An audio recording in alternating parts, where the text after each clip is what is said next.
Hello there, Hollows, and welcome to the first episode of Fundamental Flaws. This is the series where you guys tell me a design flaw you feel is present in any From Software Souls-like, and I will discuss what I think maybe could have been done better. I'll be selecting 2 or 3 flaws for each video. Before we begin though, make sure you comment your own flaw down in the comments below if you'd like to be featured in the next episode of Fundamental Flaws, probably 2 weeks from now. Currently, I'm trying to stick to Demon Souls, Dark Souls 1 and Dark Souls 2, but if you do have any issues with Dark Souls 3, Bloodborne, Sekiro or Elden Ring, then still leave them down below and I'll consider them if they make for a good enough talking point. The first flaw has been sent in by insert edgy name here, and they say, Dark Souls 1's biggest flaws, save for the PvP, are quarantined to its final areas. Lost Izalith is a bad area, and it's probably the area that got hit the hardest by From Software running out of time, especially on patch 1.0, where entering that lava zone caused all the dragon asses to aggro. Also, fuck the Bed of Chaos. Tomb of the Giant is annoying without a decent light source. Crystal Caves, that journey to the blue titanite slab in particular, and Seath is also kinda underwhelming in my opinion. New Londo is cool, but my only complaint is if you don't have Artorias' ring, it might be difficult for someone to figure out what to do. Now I have slightly cut out some sections of that because otherwise we'd be here all day, but I have to say, I think they make a great point with all these points here. I definitely agree with what they've raised. Dark Souls 1 is notoriously a game of 2 halves. The first half of the game, right up until Anor Londo, or including Anor Londo, is fantastic. The enemies and the world are all built in such a perfect way, and the Ornstein and Smough encounter is truly an epic and memorable moment, followed by the player seeing Guinevere for the first time and then being granted the Lord Vessel. It's an awesome reward for beating the challenge that the game has thrown at you so far, but then the game sort of falls apart though. The game moves away from that amazing interconnected level and world design to suddenly 4 long narrow corridors you walk down and fight things in your way to get to the boss at the end, and then you warp out. It's a massive step down from the fantastically crafted encounters you've been battling through so far. This is one of the many issues that people had with Dark Souls 2 and 3 as well, and many people feel like it's an issue that is present because of your ability to warp. Therefore, the developers built the final 4 areas in Dark Souls 1 whilst being conscious of the fact that the player could warp in and out at any moment, so therefore they didn't feel like they had to connect the levels in the same way as they did in the first half of the game. But as Edgy Name says though, the problems are also with the levels themselves. The Bed of Chaos introduces the gimmick of lava, which is ridiculously bright and burns your retinas when you look at it, and it's also just a very careless level in general. It feels like they built the area and then just threw some random enemies into it without the same care and precision that usually go into the enemy placements of a From Software game. Here, enemies are sprinkled at random everywhere, and apparently the bounding demons, or as Edgy Name calls them, the dragon asses, all used to aggro at the same time when you first stepped onto the lava. I didn't even know that was a thing, but it sounds horrendous, and I'm glad I've never had to deal with that myself. The Tomb of the Giant is a bit more complete than Lost Izalith, but the primary gimmick is very frustrating, and whilst you do get the lantern guaranteed if you defeat all the necromancers on your way through the catacombs, it would just be better if there was a lantern maybe just on a little rock when you first enter the Tomb of the Giants, for convenience. Additionally, to me, the enemies do not feel as well thought out as they do in earlier sections of the game. Those giant skeletons in the room where you get the large divine ember are absolutely terribly placed, and that encounter was clearly not very well thought out. The Duke's Archives is my personal least favourite area in the game. Lost Izalith, I'm content just sprinting past everything, and I have pretty good route memorized so I can dodge every enemy there to get to the Bed of Chaos for my obligatory 3 or 4 deaths that I must face on every run to defeat it. But the Duke's Archives for me are just horrendous.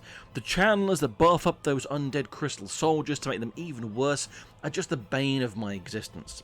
Luckily now I do have a run sort of memorized to get through it quickly, but then afterwards you have to face the Crystal Cave, which is arguably the worst boss run in the game, and Seath and his stupid curse always makes me want to hang myself.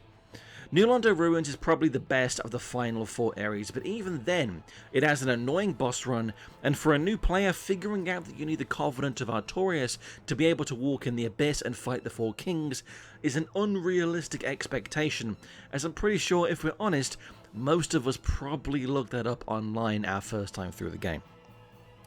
So all 4 of the areas leading to the Lord Souls are flawed in some way, and except for New Londo Ruins, are just long stretches that do not connect to each other and end in a bonfire you use to teleport back out. Personally, I would have loved to see Ash Lake connect to Lost Izalith and Tomb of the Giants, perhaps through use of other trees, similar to the Great Hollow, or maybe just some elevators. Geographically, that would have made the most sense, as you can see Ash Lake and Lost Izalith from the Tomb of the Giants, and they're close enough to each other to probably pull that off. New Londo Ruins already connects to Valley of the Drakes in a nice way, and then all we have left is the Duke's Archives. I can't really see a way in which this area could connect unless it was massively altered, but maybe if the Crystal Cave curved off of the Duke's Archives towards Anor Londo, instead of heading away from Anor Londo, then it could have connected maybe back to the main city with a secret entrance or something similar. These are all just quick ideas I'm thinking of on the spot, but let me know down in the comments what you think could be done to improve the 4 Lord Soul areas of Dark Souls.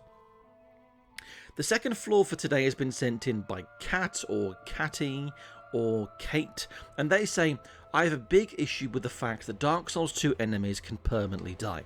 The idea isn't all that bad at first, but having it be an uncontrolled and easily accessible effect makes a lot of problems arise from it.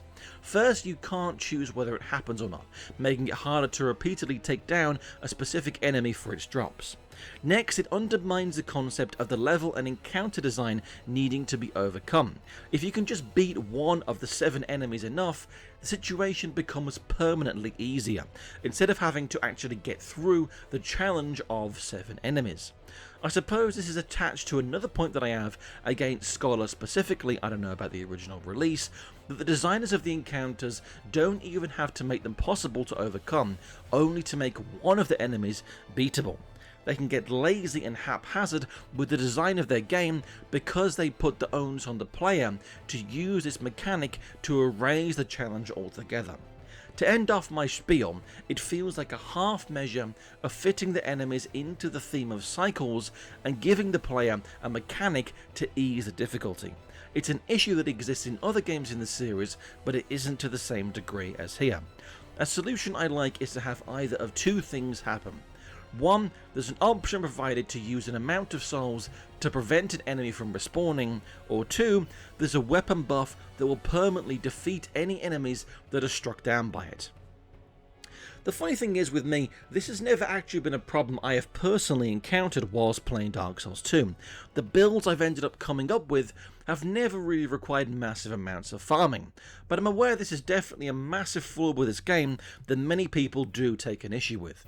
Dark Souls 2 seemed to increase the difficulty of the game in some ways by having more ambushes, a slower combat pace, and more group encounters, but then, like Kat or Catty or Kate says here, they implement this mechanic which can then fundamentally break certain combat scenarios.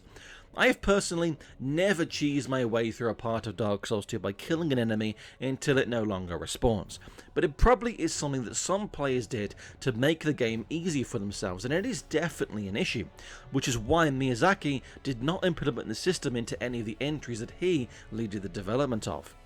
Whilst it is good that there is a mechanic present in the game to help newcomers, this is not a good way of doing it.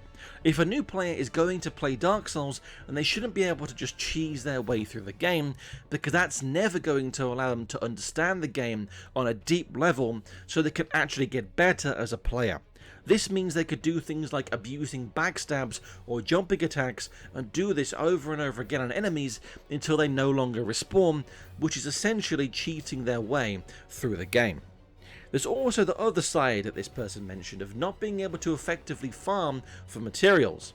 This can be somewhat alleviated by using bonfire aesthetics, but those are a finite resource too, and eventually there'd come a point in a playthrough when you can just no longer farm for a certain item, which is a massive issue if you're going to try certain builds.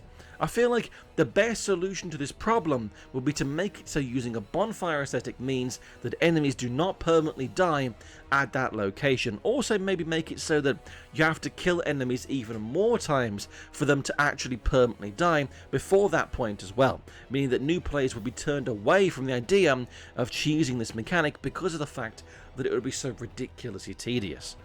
I feel like the solution presented here though about having a weapon type that permanently defeats enemies is also a decent idea though, but it would still be able to be abused potentially, and using a certain amount of souls to permanently stop an enemy from respawning would be quite a cumbersome mechanic to implement, and I can't really picture a scenario where that would have worked personally. Finally then, today's third flaw comes in from Hutru, and he says, I honestly don't like the difficulty curve of Dark Souls 1. The beginning up to Anor Londo was really challenging and fun, but everything after that until the DLC feels not only a bit unfinished, but also really easy. Now this is definitely a valid criticism of the original Dark Souls. The game does build up really nicely on a steady difficulty curve, with some slight fluctuations if you do certain optional areas at certain times, but for the most part, the critical path of the game builds up in a really nice way, culminating in the most difficult fight in the base game, Ornstein and Smut. This is the issue though with giving the player complete freedom after that point. From Software then have no way of knowing whether you're going to go to Lost Izalith first, or New Londo Ruins, or Tomb of the Giants, or the Duke's Archives, because all areas are now completely open. A mod that I've been playing recently, Shadow of the Eclipse, actually does handle this system quite well though, by implementing custom code which makes every Lord Soul you fight more difficult than the last one. So if you kill the Bed of Chaos first, then whichever Lord Soul you fight second will get a slight increase to its health, as well as a slight increase to the damage that it deals to the player. Then the third one you fight will have that increase further, and the final Lord Soul you fight has 33% extra health and deals 15% extra damage to the player. This is quite a nice way of handling it, but From Software might not have had the time to implement this mechanic into their game, or maybe Miyazaki didn't feel that was balanced correctly for his vision of the original Dark Souls. This issue though would not fix the difficulty of the areas themselves, so there still is a flaw with this system, but I feel like this is probably the best way of handling this situation.